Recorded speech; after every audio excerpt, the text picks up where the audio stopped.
The sudden and tragic passing of Lindsey Graham over the weekend.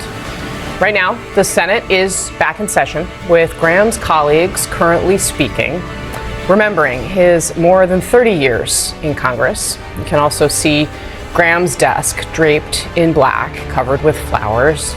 This morning, President Donald Trump urged the South Carolina governor to pick Graham's younger sister, Darlene, as a, quote, fabulous tribute to Lindsey, who loved her dearly. I can remember the day my father passed away, standing in the living room of that house, absolutely scared to death. And Lindsey wrapped his arms around me and promised me that he would always be there for me and always take care of me. We're back with a Fox News alert. According to preliminary findings from the D.C. medical examiner, South Carolina Senator Lindsey Graham died from aortic dissection due to heart disease. The U.S. Capitol is honoring the longtime senator by flying flags at half-staff, with the White House rolling out the same honor for Graham. I think, he was certainly this political chameleon, and his legacy is complicated, and people are speaking out about the very hypocrisy that you saw when he was John McCain's friend and when he became friends with Donald Trump. To the family. And that's the way Lindsey usually was. So most senators will tell you they'll get into pretty hard fights with him and end up walking away with their arms around him.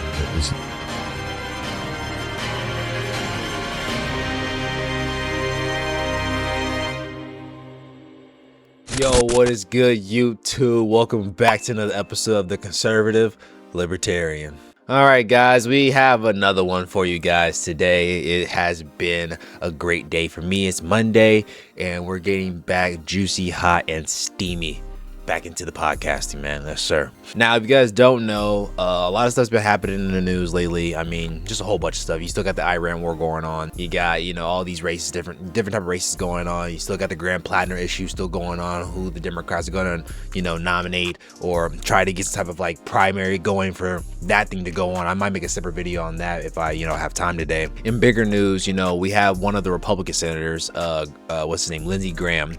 He died yesterday, actually. I think it was yesterday or the day before that.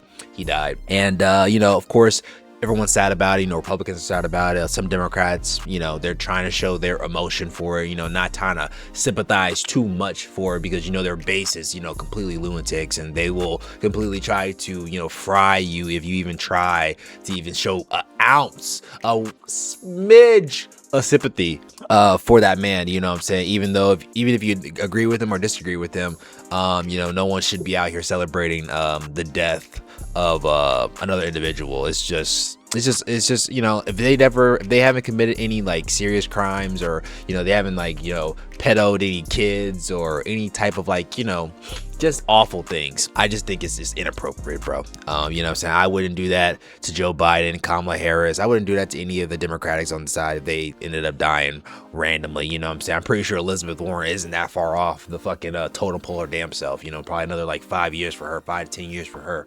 But I'm just saying, I'm not gonna sit here and laugh about it when she dies, though. That's just crazy. But unlike some people, unlike me, who actually has morals, there's people, on the left who don't actually have that. And we have to talk about Ana Kasparian, because she obviously, had to go out her way to virtue signal to her base, or, not even to her base, but to her fan club, her group who watch her, saying the Young Turks, to, say some very disgusting comments about Lindsey Graham. Like I said, if you don't have anything nice to say, don't say it at all, especially about a dead person. But let's get into this. We got Mr. Liberal Hive Mind giving us a little breakdown of the video. So if you guys want to watch this video entirely, you can go check that out in the description down below. But let's get into it. So of course, Ana Kasparian's gotten a whole lot of credit, and I got to admit, even I've given her some credit, of course, limited credit. I've always maintained to take all of it with a grain of salt, just like I do with Bill Maher, until they actually cross the line. But as we know, from really 2020 to 2024, she positioned herself as the moral voice, one of the few people on the left resisting the push towards extremism. But that whole grift fell apart today following the news of Lindsey Graham's untimely passing. Out of nowhere, Lindsey Graham gets sick and almost instantly passes, like a moment of sudden death. The political world stunned by the sudden death of Republican Senator Lindsey Graham of South Carolina. Graham died on Saturday just after returning from a visit to Ukraine. Citing preliminary findings from the Washington, D.C. Medical Examiner's Office, Graham's communications director released a statement saying he died following complications from cardiovascular disease. And then in comes... It's kind of like a heart attack-ish, you know what I'm saying? It has something to do with your heart.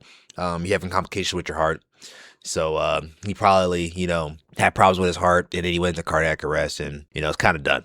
Once you get to that state of heart disease, it's pretty finito, especially if you're an old person like, Lindsey Graham wasn't even that old. He was like 71.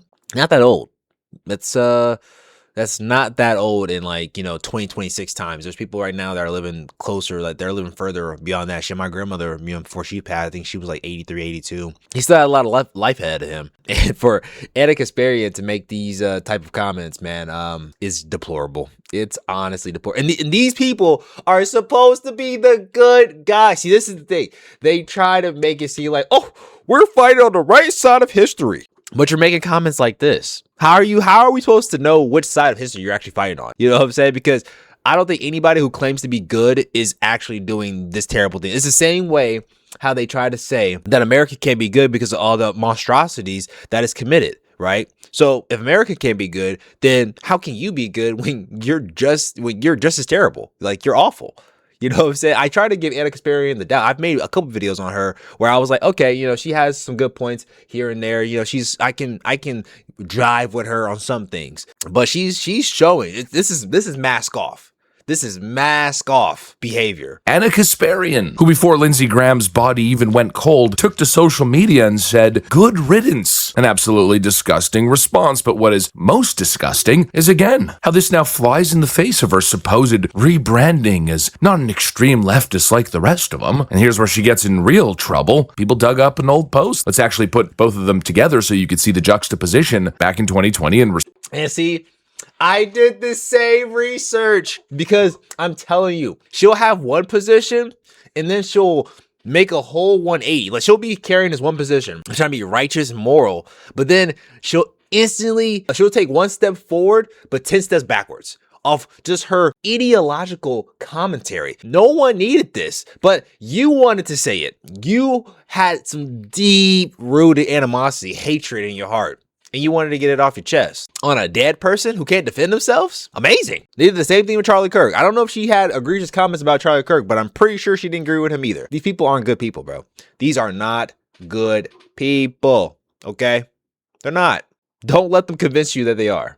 Response to people gloating over some sort of tragedy. I guess someone losing their life. Don't know the exact context, but she made this statement. What kind of monster thinks gloating about dead people is ever okay? I guess apologists for ethnic cleansing. That was the stance then, right? But now as Lindsey Graham dies, she hits us with a good riddance. Just pure, disgusting tribal venom. And of course, I know people are going to attempt to justify this as if somehow in the context of Lindsey Graham's passing, you could possibly justify a response like this. And you know what? I'm not going to pretend that this is... Because like I said, I don't really know much about him. If he was such a bad person, right? If he was such a bad guy, he would have got like 24/7 news coverage. Like, there's certain people in Trump's administration who gets like nonstop news coverage. I remember Pam Bondi was constantly in the news. You know what I'm saying?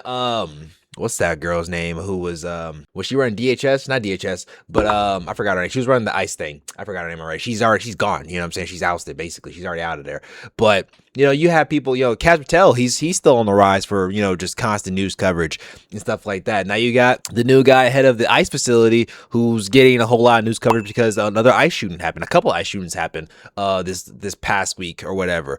And I think one happened not too long ago too. So I'm just saying, like, everyone who is claiming to be bad, or people who are bad people, are getting the most coverage. I've never seen Lindsey Graham in most coverage. I just never, if anything, I barely even see him on the air at all talking about anything. You know what I'm saying? Maybe that's just me not paying attention, but I'm just saying, like, if he's such a bad guy, like, there would have been like a complete outrage of like people saying that he's a bad guy. But even people like Joe Scarborough, you know what I'm saying, went on his own show on MS Bullshit Now to say that, Lindsey Graham was a good guy. Like, he wasn't, We might have disagreed and we might have been yelling from time to time and whatever, but at the end of the day, we always came together. He always came to me with a smile on his face and was a good person. You know what I'm saying? In the face of adversity, if you can keep a smile on your face, even with a person that you disagree with, that just shows good faith. You're operating in good faith. You know what I'm saying? You're not trying to be a bad person. You just don't agree. That's just what it is. Some people just can't agree. But to go out the way after he is dead and he can't even defend himself, he's a dead man. You say good riddance? These people make me sick. Black and white, that gloating or celebrating the death of an individual is never justified. I mean, for instance, if Tyler Robinson is going to get the death penalty, I would say good riddance. In some very particular cases, sure, you could justify it, but to suggest that Lindsey Graham was one of those people, I mean, you have to be out of your damn mind. Yes, I know. Lindsey Graham was a war hawk. I didn't agree with him on a lot of things. I thought some of the stuff that he said, the way he would downplay loss of life in the context of military conflict, a lot of it didn't sit right with me. And even as a politician outside of the issues of foreign policy, I thought he was a pretty manipulative person, but to suggest like he's some sort of a war criminal or mass murdering tyrant who deserved what he got? No frickin' way. He was simply a public office holder who had different opinions on foreign policy than people and wasn't exactly the most ideologically consistent. If that now meets the standard of good riddance when you die, well then honestly that probably applies to the majority of Washington, the majority of voters and people. It's an absolute absurdity. And what I really think it does is, again, expose the culture of the left. Talk about division. They lectured us on the concept for over 10 years. They're still doing it. How Donald Trump created all this division, the most divisive president of all time, hateful and bigoted. Well, No, that started in Obama. See, they don't even know where it started. They don't even know where it started. It started in Obama. See, this is how these people don't even know. They don't even know. They don't even know their own history.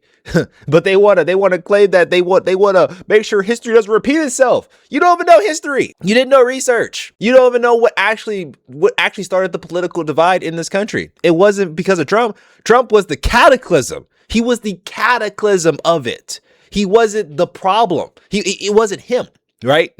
It was after Obama, all of Obama's shit, all of what Obama did, and all the stuff that happened under Obama's term. Yeah, that created Trump. It wasn't that Trump just manifested itself out of the hatred of this country. He's like, no, Trump is a cataclysm of the polarization of this country. It's the same thing that I told my parents and I tell anybody that I talk to. We wouldn't have a Trump if Democrats were better. Facts. Like if Democrats were better and they had better policies and they were actually smart people and they weren't trying to, actively divide people based on racial and religious ethnicities. I can't say that word right sometimes because it's just it's a tongue twister for me. But, racial ethno groups and stuff like that, there would be less division in this country. Like I said, and that's what I'm saying. When I was growing up, I don't remember all this division. I don't remember none of it. It only really started, and even during Obama, I really don't remember it like that. You know what I'm saying? Maybe because I wasn't actively searching for racial tensions in my friend group, because at the end of the day, I know black people who have white friends. I had white friends growing up. Every black person has that one white friend. You know what I'm saying? So it's because of Obama, and it hasn't ended because now we have Trump. And then after Trump, we had Biden. And then after Biden, we got Trump again. So obviously the division hasn't settled itself because because we wouldn't have Trump. We wouldn't have had Trump twice, right? We wouldn't have Trump even 3 times at that point if the country wasn't already divided. It was already super divisive, you know what I'm saying? But it has gained more division because these people are radical, especially after the killing of Charlie Kirk. It even more divided the people.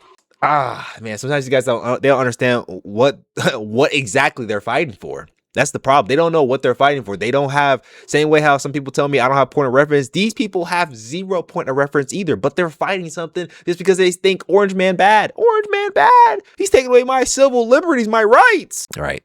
Your special rights, right? They're not, God-given rights, but once again, the true bigotry, the true division comes from the left. These people who view policy disagreement as either a justification to dance on your grave, to celebrate your death, or in the worst cases, to justify and celebrate your murder. This appears to be the default setting of the modern left. We've seen it on countless occasions. Probably one of the most egregious, not in the sense that it was the most egregious particular case of someone losing their life, but just kind of highlighting how deranged and frankly psychotic psychotic some of these people on the left have become within this particular context. I mean, remember when Donald Trump's brother died? What the hell did his older brother have to do with the political divide? And yet the left at large celebrated his death. They celebrated when Rush Limbaugh died. Again, just a radio host who had different opinions than them. They celebrated the Charlie Kirk assassination, like widespread celebration all over social media. He is not martyr material, so his death will mean nothing. It's just great. Charlie Kirk got shot and he's dead. Finally, somebody with a gun, which is almost everybody in the states, grew a pair and went and shot somebody on the right side. Thank you. Can we keep this up? Hey!